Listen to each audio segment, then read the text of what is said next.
Good evening, even though it is very clearly the afternoon. Welcome to UCS Good News, our weekly live broadcast where we highlight positive news stories from all over this glorious community.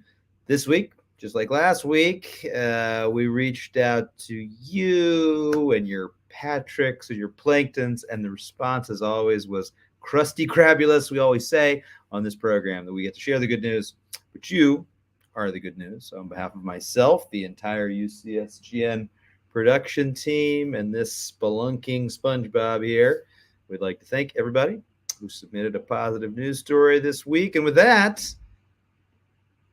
it's a special March edition of the good news. Okay, we'll get right into it. We had a bit of a role reversal in pre-K this week. That's right. Right on the eve of Staff Appreciation Day, a student took on the role of teacher.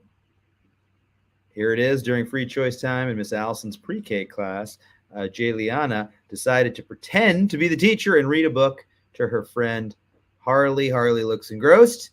I'm not sure Spidey is actively engaging with the text. I guess he didn't know this picture would end up on the web. February is Black History Month. Library of Congress, National Archives, Records Administration, National Endowment for the Humanities, many organizations all over the United States, and Urban Community School join in paying tribute to the generations of African Americans who struggled with adversity to achieve full citizenship in American society.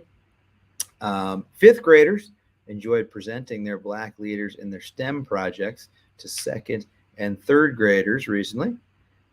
Thanks to the fifth grade team, Ms. Rincado, and others for sharing the project. Okay, now it's time for Creation Station, where we feature the creative exploits of UCS students far and wide. All right, number one, third graders Michael, Laylee, and Ellie show off the yummy hamburgers they made during indoor recess. Edible or not, they're impressive. And then Elvia sent this in. Check it out. It's kind of infectious. I'm going to turn my volume up a little bit here.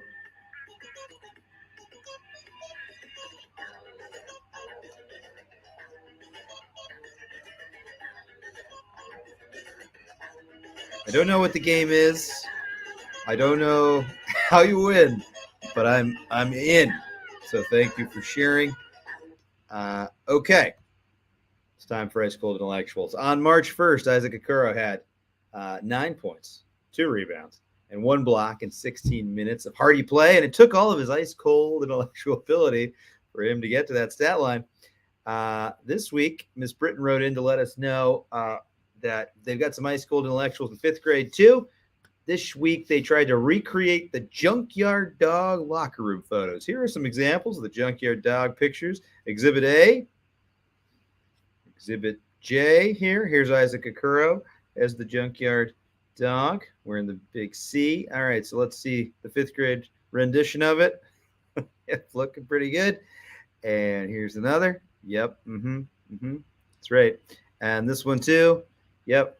Junkyard doggy. And then right here, look. Yep, there we go. There's the gigantic C as well. And there are no positive wolf howls this week, but the wolf liked the junkyard reference so much that I kept her in the show. So here's a big wolf owl to all of you guys.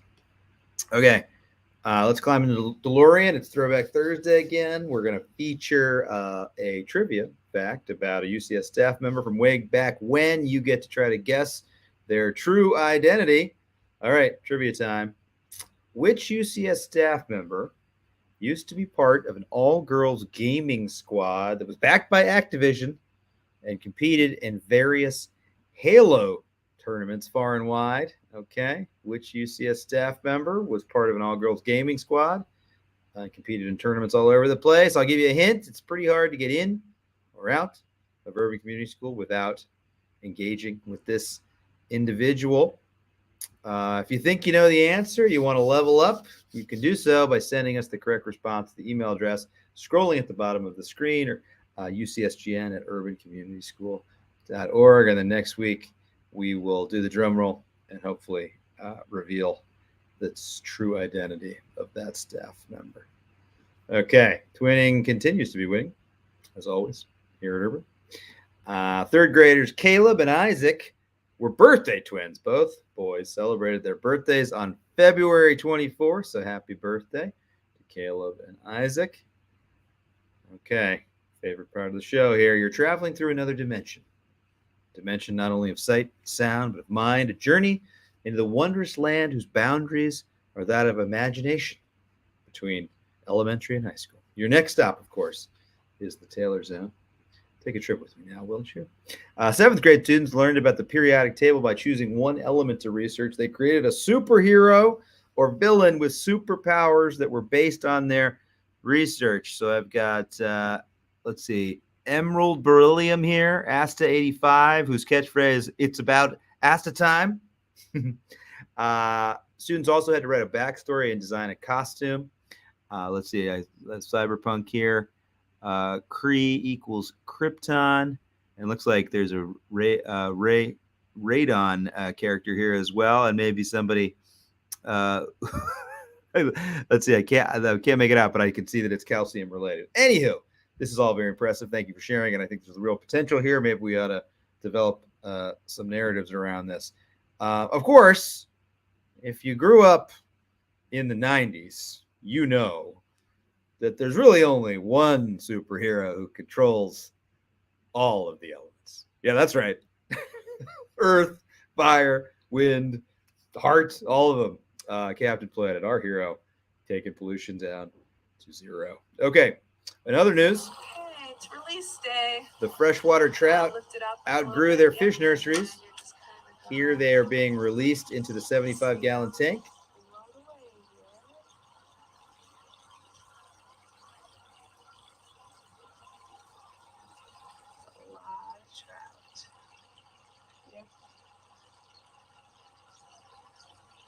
I don't think all of them are out yet.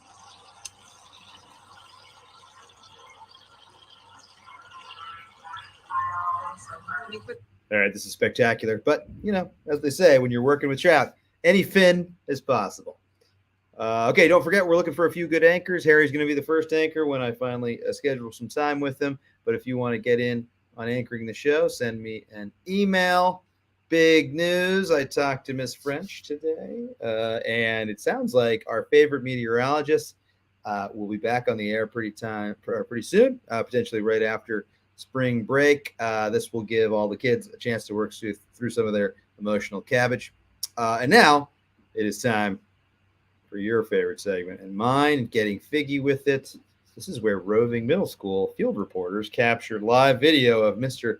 Bonfiglio in his classroom. This week, we got Mr. Bonfiglio from 1, 2, 3 different angles. Let's check it out. Let's go to the videotape.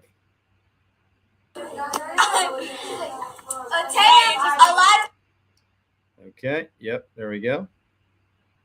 Figgy pudding. Okay, here we go. Here's another angle.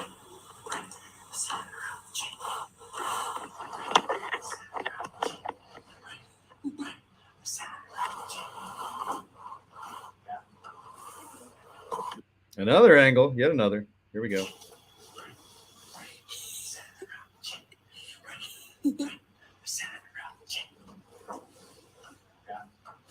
There are 13 ways of looking at a blackbird, 3 ways of looking at Mr. B. But we're not done.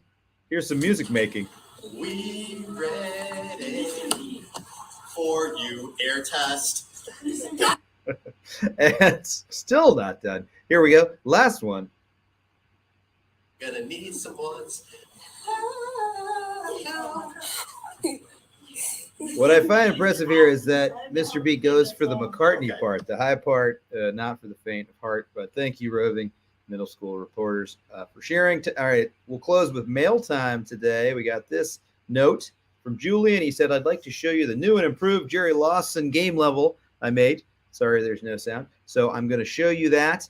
And then if you want to stick with me, we'll finish the show today with the intro to the most captivating cartoon that 1993 had to offer. Okay, so let me get out of here. I'm going to